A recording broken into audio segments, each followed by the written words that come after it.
বন্ধুরা দেখতে পাচ্ছেন রাতের নাস্তা করছে। এই আইএম শাক পানি বয়ে নিয়ে যাচ্ছে। এই হচ্ছে সবিল, এটা হচ্ছে সবিল। ও 10 টাকা করে সিঙ্গারা খাবে। ঠিকদার বলে যায় 10 টাকা সিঙ্গারা। হ্যাঁ, এই যে এই হচ্ছে হানিফ। হানিফ বলছে তিনটি।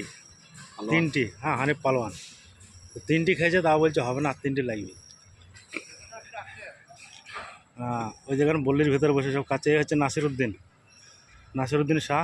ওই যে পানির বোতল হাতে, ও মানে আনার সময় 4টি খেয়ে নিয়ে যাবে। হ্যাঁ,